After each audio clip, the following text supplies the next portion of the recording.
Eric Tabro talking through this MLB slate. We're going to talk a little NBA as well, and just sort of go through with what we're doing on these slates. One just thing to mention NBA wise before we talk about it, MLB. The early day downgrade to questionable for Conley. I don't know what I'm going to do with that yet, to be honest with you. But I just wanted to throw out there that Conley is questionable. I didn't know that. I expect him to play, but I'm not.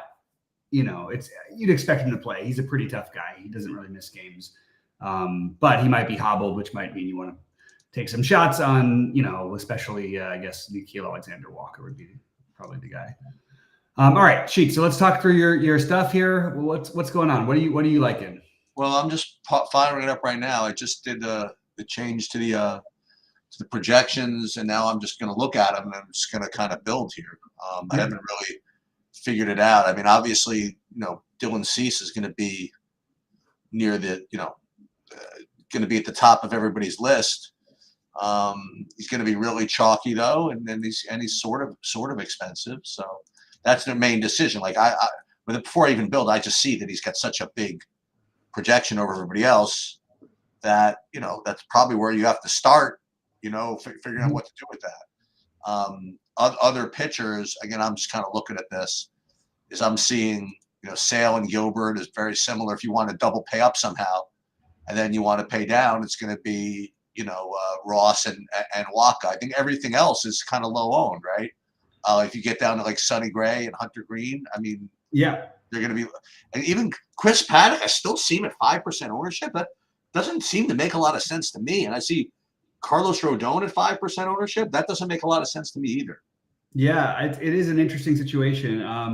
I like. I have some of the Rodon and some of the Paddock. So those are you named. I'm using the main pitchers, but Sonny Gray, Rodon, and Paddock are the three that I'm using that are lower owned. So you just named everybody that I'm using in my pool, basically. I do have a little bit of. I played Cease and Sale together. I played Cease and Gray together, just in a couple.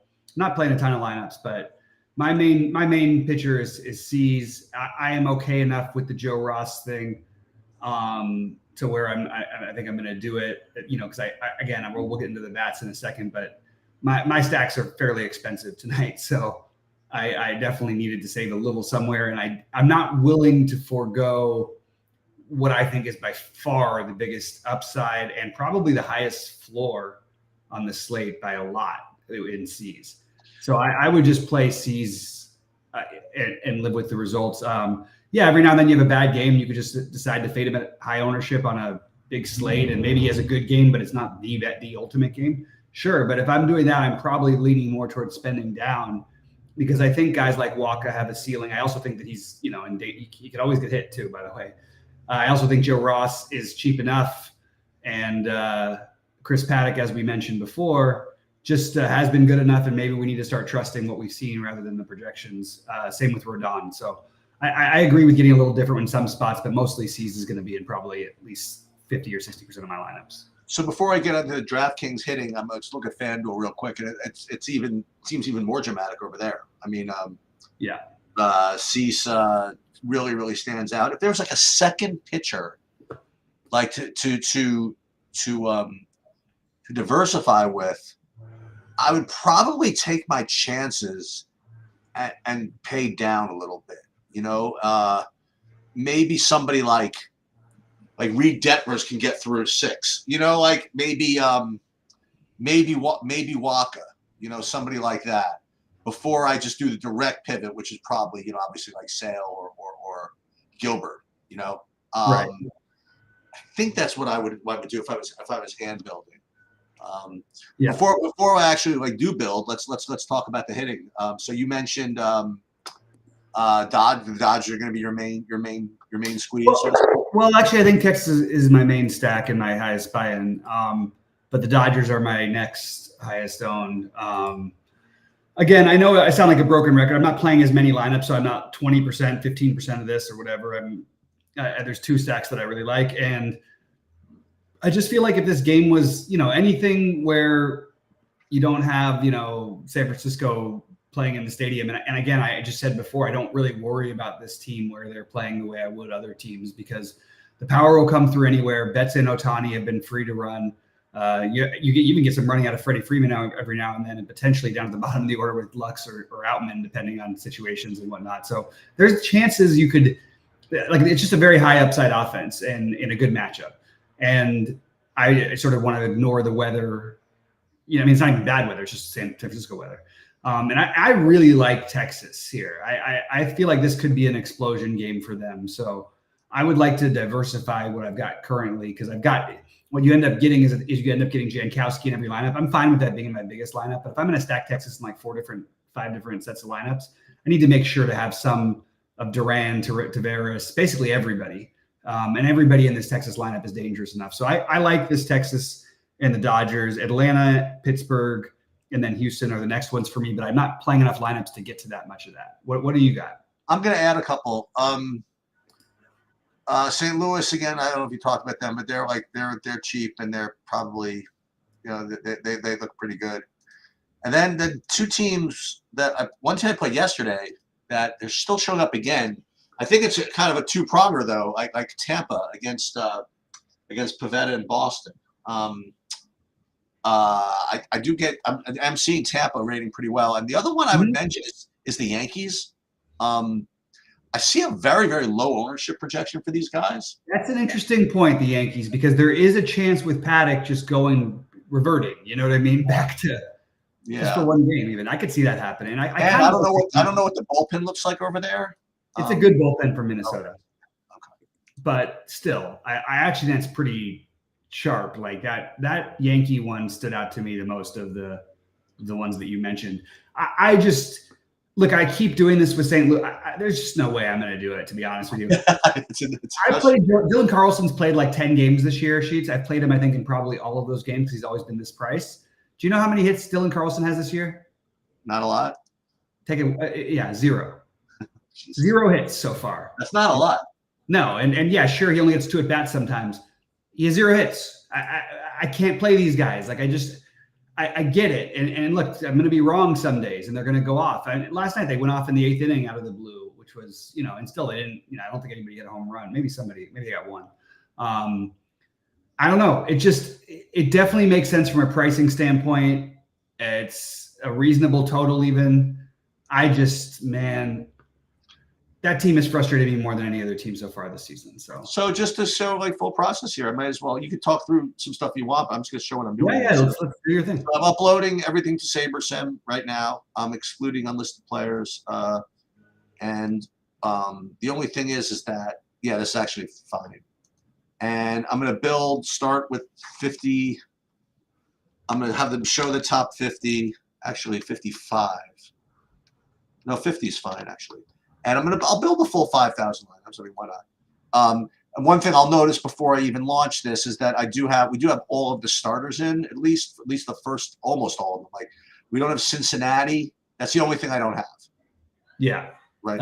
No Cincinnati, and everything else is, you know, like I was waiting for the Dodger lineup for a while, but their lineup came out with, again, A+ lineup.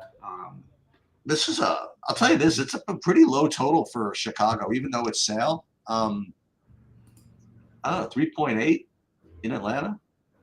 Yeah, it's again, it's not like bad hitting weather, but you have a little bit of wind blowing in from right center. Okay. I've got it actually. The official total is 3.3. Oh, this is a SaberSim one. Okay, right. Maybe we got them higher. And Sale's an interesting question because I just said, like, I do think I have to get over my mental block with him. I don't know what it is. For some reason, I'm hesitant. I was hesitant, but and in the Cubs, and I could actually see like the Cubs in a way getting to him, but he's got the strikeout stuff that it's hard to like. I don't know. I think if you're making a pivot on FanDuel, I think that's your pivot. Like, I wouldn't on FanDuel try to get the cheap guy to go off because I don't think you need them to. There's just plenty of value. Plenty of like, you know, easy to build stuff.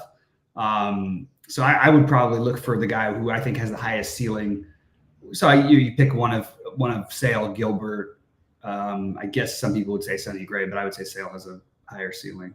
So just to show, so before I even do any contest sim, this is like the straight Saber sim build. And what this would be getting me, I mean, I don't really care what it'd be getting me, but I'm probably 100%, no, not even. So 92% cease. And then, you know, spinning the wheel as far as the SP2. Logan Gilbert, the next one. So I'm guessing, since you're playing since I'm getting cease and Gilbert together like this, they're probably some kind of cheapos. Yeah. So St. Louis would be like 70% St. Louis with the aforementioned Dylan Carlson. And then Tampa and Cincinnati and stuff like that. And then as far as stack exposure goes, mostly 5-3s, 5-2s, and only a few, actually a 5-0 and 4-4s. Okay, so what we're going to do is we're going to run the contest sim. And here's the first question always that you have to ask is what field of lineups do we compare it to? And, you know, and I go back and forth. I mean, sometimes I will go with what, you know, SaberSim recommends this field lineup is. And sometimes I'll go with, you know, what my big 5,000 lineup set is. And before I do that, let me take a look and see like what that 5,000 lineup set is. Again, we're not talking about the exposures in my top 50. We're looking at overall. So overall, this set is only getting me 30% cease. So I don't think it's actually fair for me to use my pool as the field of lineups because cease is simply going to be much higher roll than 30%, you know? So we're going to not do that. We are going to actually use the SaberSim recommendations for this in this particular case. And just so you guys know what I'm playing, so I'm playing the Mega 8s, I'm playing the Ball 4, and I'm playing the relay throw. So let's just run these. We're going to run the contest sim. So I thought it was, you know what? Let me just double check because I thought that I entered the single entry too. But let me just see while this is running. Relay throw. No, I did not play the single entry today. And then I'm curious to see if they do something like funky, like if they give me like 70% freaking Colorado and stuff, you know what I mean? Like, I don't know what kind of mood they're in right now. So let's see, first of all, well, we'll wait for the lottery. But here at the Mega H, for example, I'll just sort by risk adjusted ROI. And before I even do anything, forget who I have. I want to see like what the stack exposure looks like. So whatever. So I'm gonna accept 4 4s, 5 0s, 5 2s, and 5 3s. And right now I'm just gonna just insert this, you know, and I don't particularly care what this is. And then we're gonna go to Ball 4, and we're gonna sort by again risk adjusted ROI over there, and then we will put that in. And then here's like where you get to a little bit of the subtlety. You go into the lottery, which is here, risk adjusted ROI, and then with 50 lineups, you can screw around with this min uniques thing. You know, like, do you want to get a little more diverse by playing min uniques 2, min uniques 3, min uniques 4, whatever it is? And this is just really just your feel. You know, like if you really feel like your projections are really awesome and like you want to take a lot of risk, you go min uniques 1. You know, and the thing about baseball is they'll let you, because you have so many combinations, they'll even send you to min uniques 5ville if you want. And so unfortunately, there's no real answer to what to do here. So I'll just, for the sake of the show, go min uniques 2. I do think you do have to do something, and then we'll just fly. You know, we'll put this in, save, and then we will download this stuff here, upload this, and boom. Okay. So now the other thing we're going to do is we're going to do it with FanDuel. But again, what I think it's kind of neat with FanDuel is I do want to build a hand build one just because it just always seems to cash. Yeah, man, it does. When they do it on the FanDuel. So let's pull up the highest entry fee. 88. And we will edit this. You have all these guys out for that I had it already for Kansas City. All right. So like I said, I mean, the easiest thing to do is to just, play C's, right? So let's, you know what? Let's do that. Let's play C's. Now, when you do that, it's only you only get 3K per man, right? So it's not exactly that easy. 3K a man is It's only if you're not if you're playing the 4,800 guys, and even then you just balance it out with the 2,200 guy or 2,400. yeah. So let's see what I would like on FanDuel. So this is what I would do. Like I would sort these both by raw points, which is here on the left, and this is what I look at. And this is like so stupid, but so I see Dodgers, Houston, Tampa are have like kind of a gap here between this and the next one. So I just note that LA, Houston, and Tampa. And then I go all the way here to modified. And then the thing that I noticed is that Tampa shows up in both of them. They're like number 1 as far as modified and number like 3 as far as value. So I'm just going to start with the Tampas for the purpose of this. So let's put that in. So that would be and it's the same in so low Arozarena, Diaz, and Paradise. So let's put these in. Let's see if what we could afford after we do that, because I don't want to make any concessions. I really want to play who I want to play. Yeah. So Tampa will go. Well, Paradise. Do you play him first? No, we got to play Diaz at first, and then Paradise will get third, right? And then there's Low and Arozarena. So what's Low? What position is he? Which Low is it? Josh Low. Oh, first. He's in outfield, and Arozarena's in outfield. That Josh, yeah, that Low. So now we have only 28.50 left.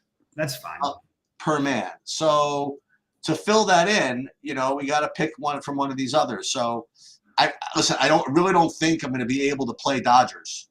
I just don't think it's going to work. Yeah, or Houston or Tampa. So we're probably going with another type of value team over here. And that would be let's take a look at what some of these guys are. Now again, I really rather not play St. Louis if I don't have to. But one team you mentioned, I don't wonder if you can get Pittsburgh guys in. Like that's a funny one. And it also matches it because then you get to play O'Neal Cruz at shortstop, but you don't have a shortstop yet. You could, and then it fits in pretty well, I think, actually. And so let me see. By the way, who's Arizona's shortstop nowadays? Because I know Marte is out. It's Blaze. He's not their guy. It's tonight. It's Kevin Newman, you could play Blaze at shortstop. Oh, sorry, Blaze. Blaze, you could play. Yeah. And then because that was the other team I looked at. And then so Walker would have to be first base. But you could use him in utility. Well, but who's at second for? Oh, I could play Newman at second if I had to. Let's try not to. Well, Carroll's only 3,100, and then it would either be Walker or Jacques Peterson at the other one. And both these guys are really cheap. Yeah, I'd imagine. Yeah, Carroll's should he's just been so terrible that he's leadoff. He's in leadoff. He's been so just terrible though this season. Well, this is 1, 2, 3. Okay, yeah. So I'm playing Tampa with Arizona. And I just got now. It's even one off for second base. I mean, I could play Newman if I want. And, okay, so here's a good example, right? So this is what SaberSim will do. Like SaberSim, if it's between Newman and somebody else, it will give me Newman literally every single time. Even if like Ohtani was second base eligible, you know what I mean? At 2,900, it would give me Newman because it just loves to give me that freaking correlation, which is so annoying. By the way, he's red hot right now for what it's worth. He's got 8 hits in his last 3 games. Yeah. So, but what I like to do, let's just double check and see if there's a second baseman who's actually exactly 2,900. I could almost get to Jimenez, but not really. So there's no second baseman that really uber stands out. So I might just go ahead and do that. I might say, hello Newman, right, and just throw him in there, just like that. It works. Yeah, just like that. Save it. All right. So then let's do the whatchamacallit build. And I cannot guarantee, by the way, that this is going to actually be the lineup, but just to show you how you can hand build. Like if you don't even want, you just want to use the projections and my sheets, and you don't want to go through all the hassle with SaberSim learning how to use it or whatever, you can certainly do it. So here's FanDuel. We are going to build 50 lineups FanDuel exact same way. So again, for those following along, same thing. We put the projections up here. One of these days, we're going to get them directly on the SaberSim, and I'm going to message them about that as soon as I get off of this. So we'll put these in, and then we will build, again, 50 lineups. We're building 5,000. We'll build 50. And then we'll see what we get.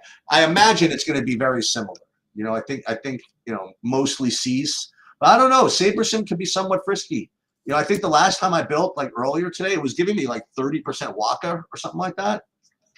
So we're gonna see exactly what it is. And I'll tell you this: like even though Seattle's like has all these metrics where they strike out a lot, I don't think Waka is any kind of lock as possible chalk. You know what I mean? So on DraftKings. Yeah, absolutely. So we're building this. You can start talking about the NBA while this is building if you want. Yeah, I'm trying to. Yeah, so I will in just a second. All right, so I will jump into the NBA for a minute. So basically, I'll just say with where I'm at with what I've got so far. I'm going to be still making some changes afterwards and before lock. I did decide to like go overweight all the guys who would benefit, which is basically everybody without Conley.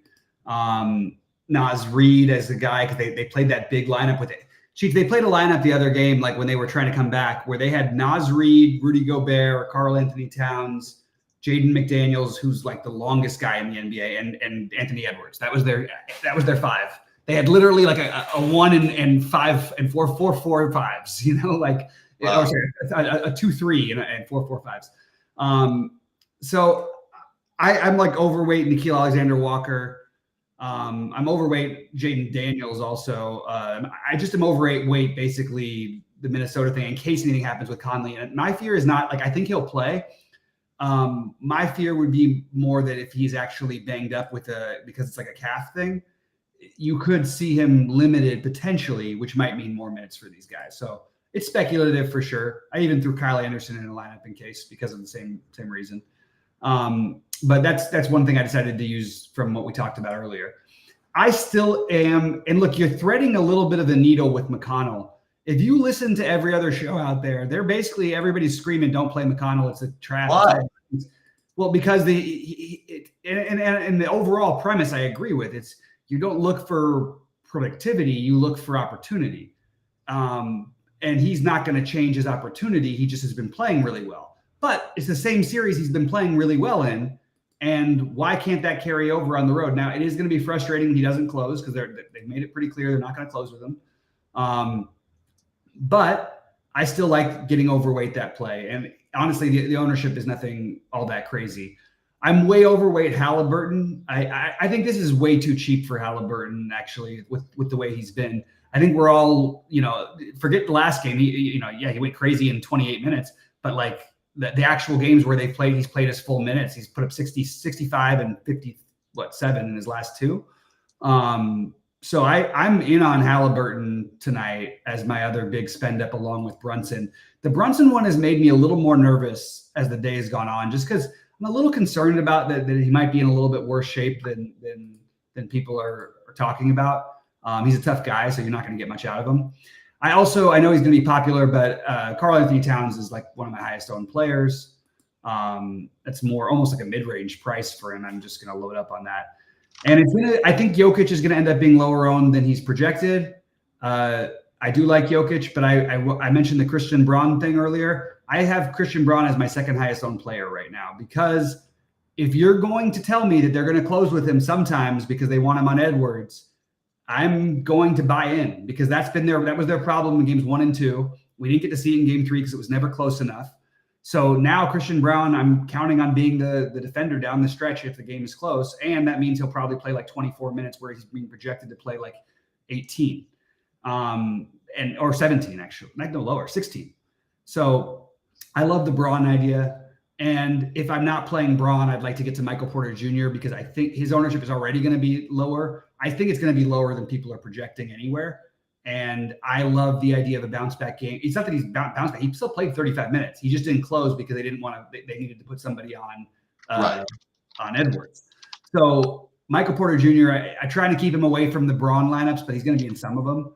But I do really like the idea of getting overweight that play as well. I'll be underweight the Alec Burks ownership today. I'll be underweight Miles McBride. I think that you're going to see this. If there is a time to play your guys 48 minutes, this would be the game. This is a must win for the Knicks. I don't think they have any chance to win the series if they don't win this game. I really don't. So that's sort of like a rundown of what we're looking at. If you wanted to be a little bit different, it would be getting, I think, a little more exposure to the later game. I do not think it's going to be quite as high owned. And if you don't like the Christian Braun idea, play Justin Holiday, who will be lower owned even. He's done a good job, and he's been knocking down every three. And Reggie Jackson is the one who no one has projected for anything. This is betting on, hey, Jamal Murray gets in foul trouble. Hey, Jamal Murray twists his ankle or re-aggravates his injury. There's a lot of ways, or anybody else gets in foul trouble. There's a chance you could see Reggie Jackson out there for a lot more than the minutes that he's being projected. And he's played really well in this series and has a great net rating. So that's another one that's my super get weird one. Everyone else is a legitimate core for me. I mean, well, a core of what I'm doing. It's not like, like making sure to have one of Harder DiVincenzo, I think is a good idea. Making sure, I like the Brunson running it with Halliburton. I'd love it if you could comfortably play all of those guys with Jokic, but it's doable. It's just a little bit uneasy. And I think there's enough guys in the mid-range that have 50-plus upside, like Miles Turner is a weird one. Isaiah Hartenstein certainly has 40-plus upside. DiVincenzo, obviously Josh Hart, they both have done it recently. Karl Anthony Towns. So there's plenty of guys who can get you 50-plus, whereas even these top guys, even if they get you 70, if you can jam in a bunch of these middle guys, it's still going to be, I think, the more natural build.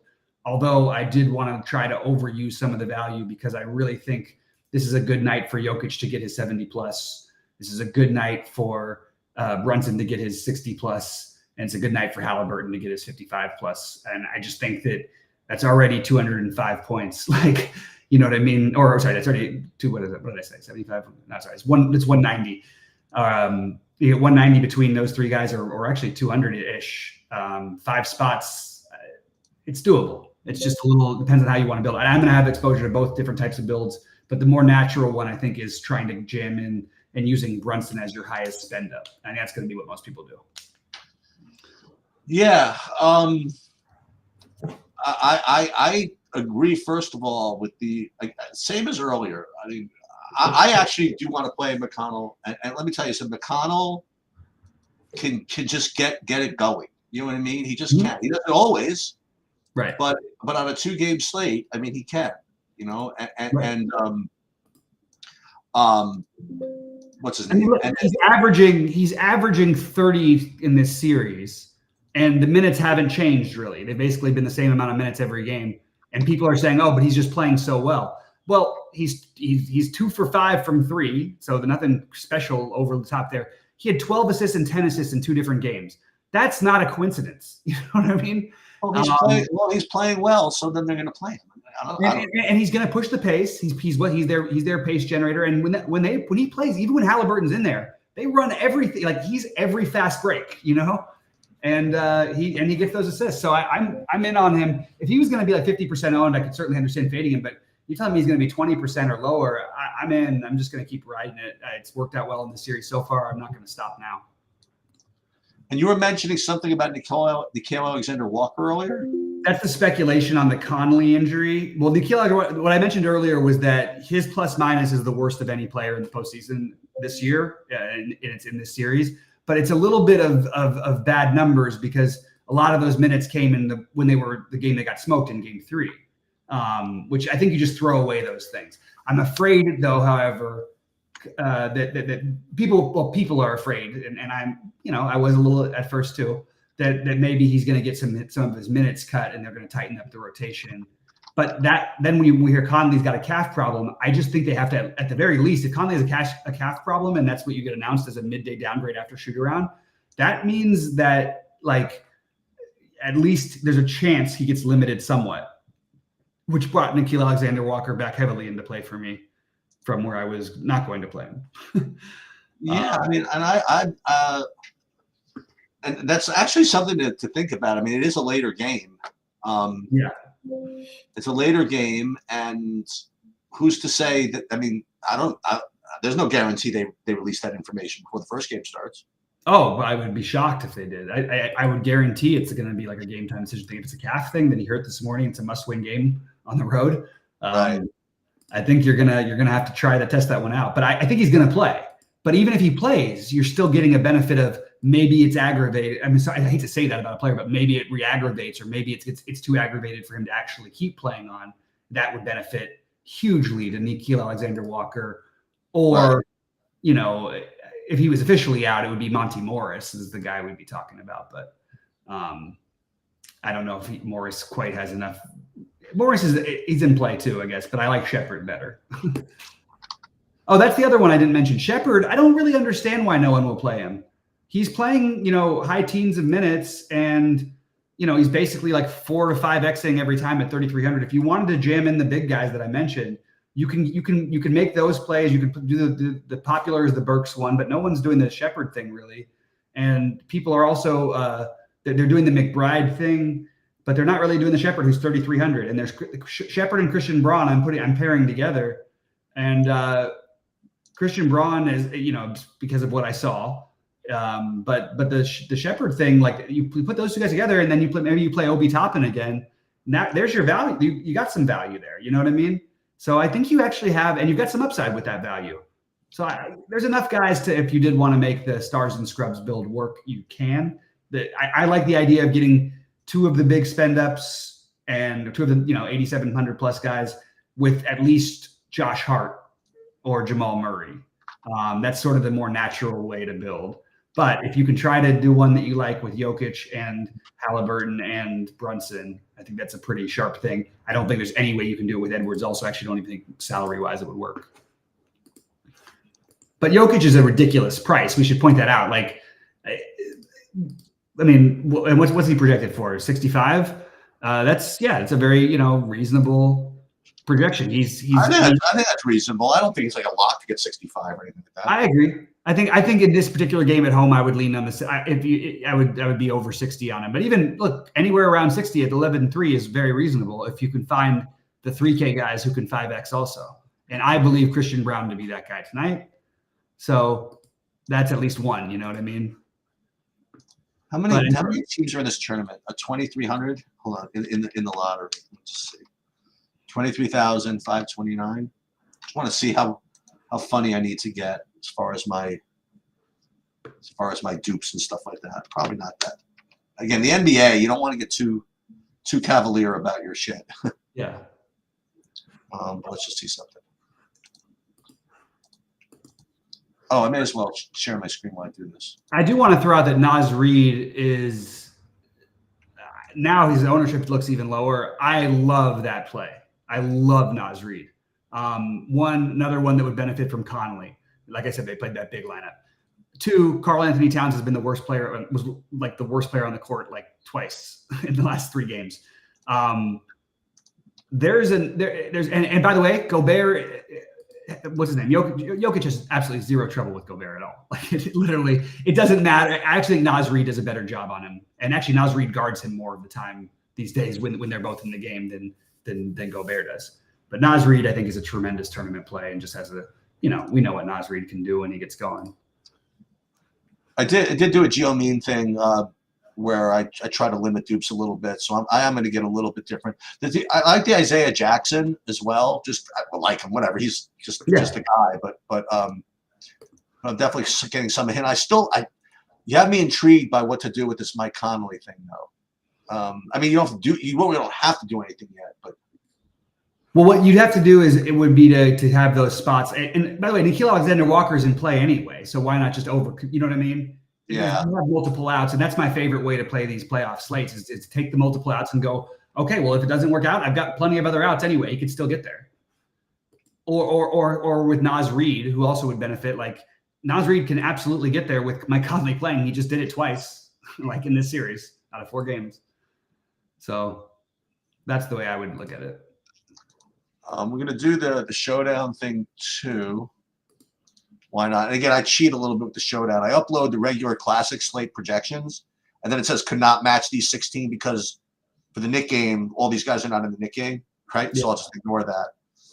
And the only thing you have to do is if you're going to especially consider ownership is right now all my classic slate ownerships are in here. So you have to change that to like all the showdown ownership. So that's so you have to make sure you remember to do that. So let's again, we'll build. How many we're going to build? You don't need to build that many showdowns. 500 is more than enough. So let's I build. want to quadruple down on this Nas Reed thing. Like, I just want to keep pointing out something. Like, there's a chance that Gobert doesn't even get to close and Nas Reed does if they're down 7, let's say. Because anytime they do the hack of Gobert's a horrible free throw shooter. So he's not going to close anyway, partially for that reason. Also, they're not losing much defensively. Their best defensive game of the series was the game he didn't play. Okay. So, and Nas Reed did a tremendous job. That's the one that everybody's been talking about, the best defense in 20 years. And like, that was without Gobert. And Gobert and Nas Reed can shoot. Gobert can't do anything offensively, really. That Nas Reed can't do. Certainly nothing Nas Reed can't do. I don't know. If I was the coach of Minnesota, I mean, look, he's a great coach, so I can't say like I'm right, but I would be doing everything I could to get Nas Reed minutes in this series. He saved them in game 1. He's the only reason they had a chance in game 1 because he scored like, what did he score in the fourth quarter? Like he scored their first 15 points, I think. All right, so same thing. So in the showdown, let's just show you what I mean here. So in the showdown of the Knick game, you're looking to see there's 9,411 people in that. Now this is available on the site, but I have this over here. So you put the number of entries into this field and the number of players in a lineup, which is 6. And let's just not get greedy. Let's say 5 dupes max. So the geo mean that you want to set within the settings here is 28.5. So let's just go ahead and do that. We put filter, add filter, geo mean, less than, and then 28.5. And this kind of, again, if I was really frisky, I would do max like 1 dupe, but it's just so hard to win that way. Yeah. So let's just put those bad boys in. I'm hand building a Yankee stack in your honor here, Shoots. There you go. I just wish I could play all of the outfielders for the Yankees. What's that? You can't play all of them together on DraftKings. Oh, you can't? No, because there's 4 outfield. They have 4 guys as outfielders because the Judge and Stanton and Soto, who all get their days off and they'll DH. It's really Stanton, I guess, who DHs. But just finish off. So we're going to do. You know what? May as well do the hockey just to show you guys what I'm doing. Just 1 second.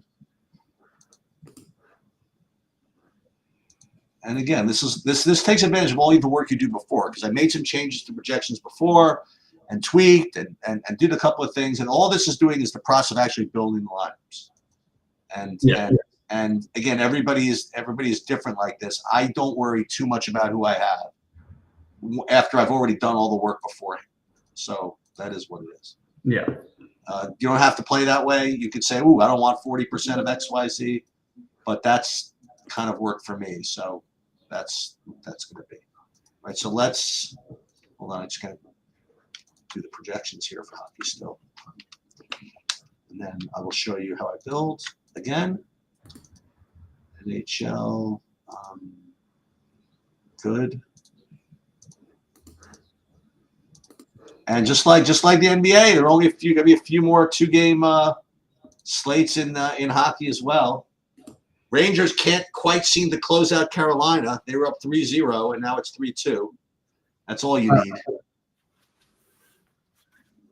By the way, beware of a delay in Atlanta, they're saying. So that's maybe if you if you have some Chris Sale love, that might. Oh, yeah? Yeah.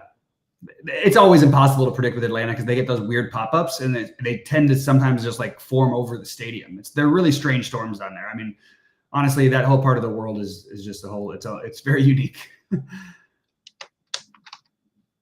Let's see. Hold on 1 second. And then we will just narrating what I'm doing here. So I'm uploading right now for you guys the projections for hockey in case any of you out there are playing with everything else going on. The 2-gamer.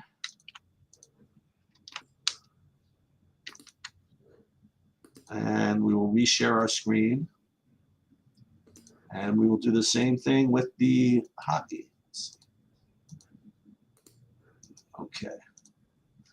All right. So again, it's the same thing. There's a couple little differences, but in general, it's the same thing. We start with the projections. they're either already preloaded or you have to manually upload them.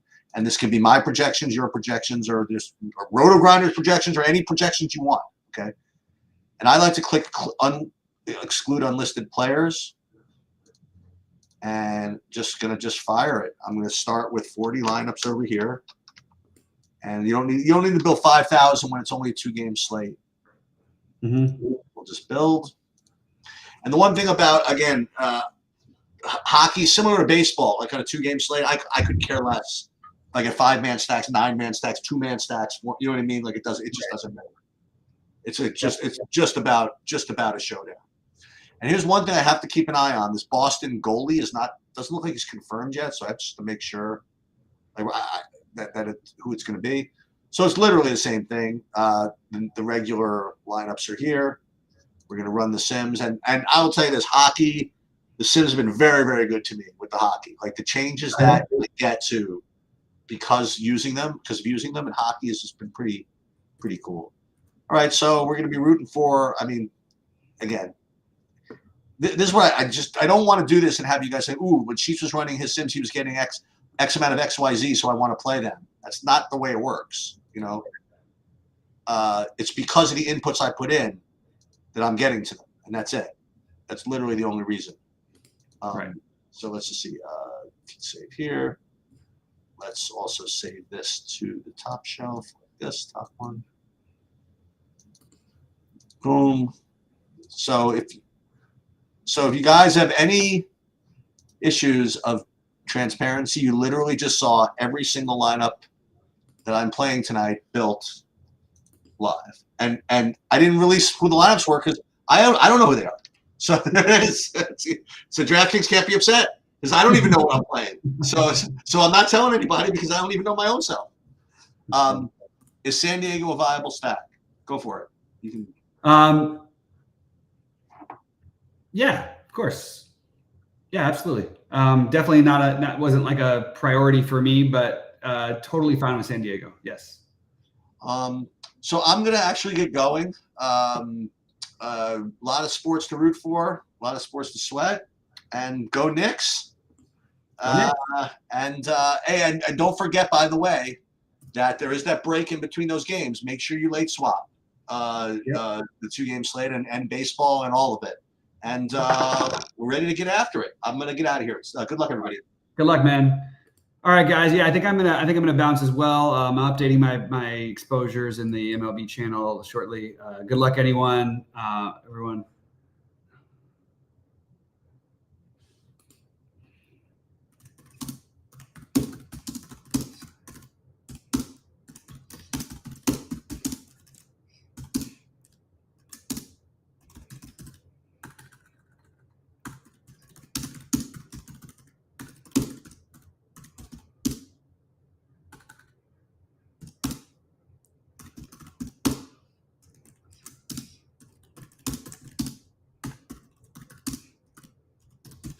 Oh my God, I didn't even turn this off. Good luck, everybody.